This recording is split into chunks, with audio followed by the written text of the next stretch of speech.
Today, we're diving into the absolutely wild story of a guy named Tim Friede.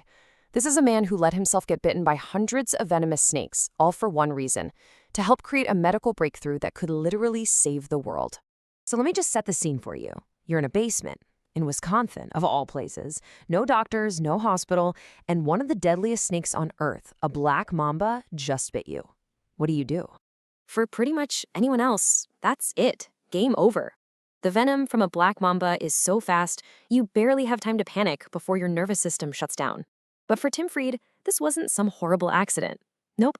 It was just another day at the office in his 2-decade-long experiment. 202. Let that sink in. That's how many times Tim Friede has been bitten by venomous snakes. And that's not even counting the 800+ times he's just straight up injected himself with venom. It's just a level of self-experimentation that is almost impossible to wrap your head around. But you have to be asking, why? Why would anyone on Earth do this? Well, to really get Tim's mission, you first have to understand the villain of our story. It's this super outdated 19th century method we still use for making antivenom, a process that's stuck in something called the horse serum trap. So for more than 100 years, this is how it's worked. You take a snake, you milk its venom, you inject a tiny bit into a horse, and then you harvest the horse's blood to make the antivenom. It's ancient tech. Each one only works for a specific snake, it can cause a nasty allergic reaction, and it's crazy expensive. What we really need is something for the 21st century, something universal, safe, and affordable.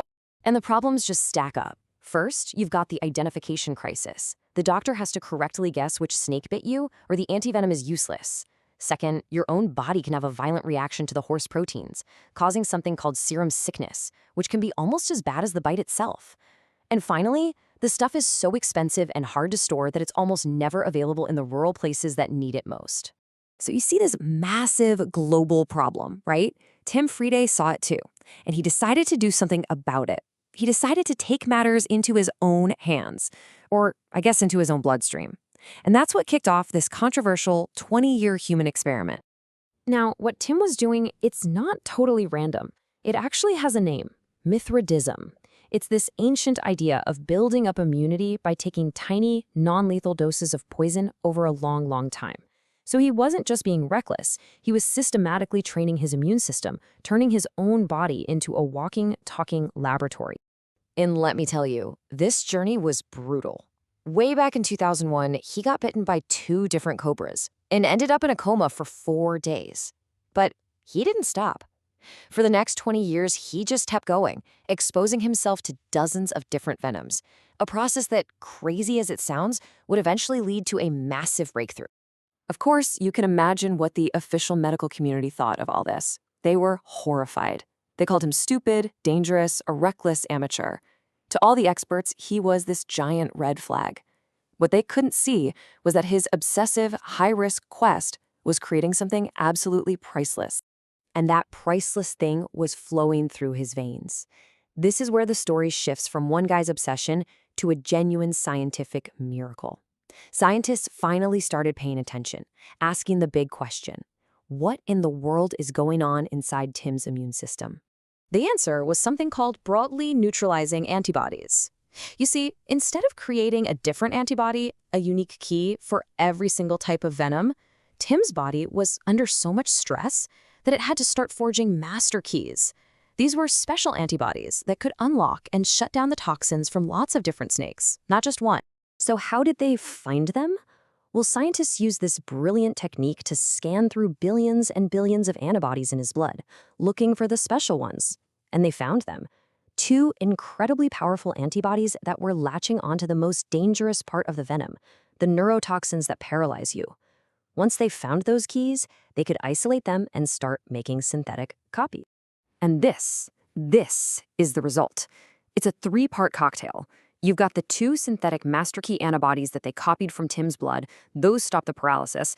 And then you have a special drug that stops the venom from destroying your tissue and making you bleed. It's a brilliant, multi-pronged attack.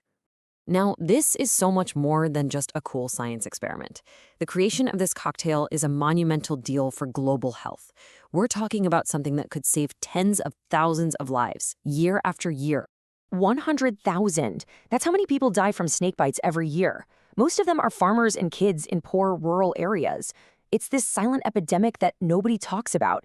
And this discovery, it's the first real hope for a universal cure. Snakebites are what's known as a neglected tropical disease, and you can see why. The burden falls almost entirely on the poorest communities in Africa and Asia, the exact places that can't afford or even get access to the old, clunky horse serum antivenoms. And that's why this is such a revolution. A single universal shot means no more guesswork for the doctors. Making it synthetically means it's way cheaper, and because it all started from a human immune system, it's safer.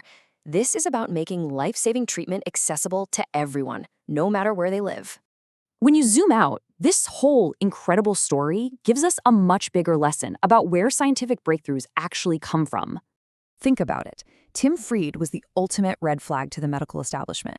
But to the few scientists who are willing to look past his crazy methods, he held the secret sauce for a global cure. It's just a powerful reminder that sometimes the most important answers are found way out on the fringes. So what's the bottom line here? The old way of doing things is broken. One man's insane 20-year obsession created these unique master key antibodies. And now those keys have unlocked a new cocktail that promises to make treatment for the world's deadliest snakebites cheap, safe, and available to everyone. And that kind of leaves us with one last question to chew on. For decades, Tim Friede's idea was considered completely nuts, right up until it worked. It just makes you wonder, doesn't it? What other crazy ideas that are being dismissed right now might actually hold the key to tomorrow's cures?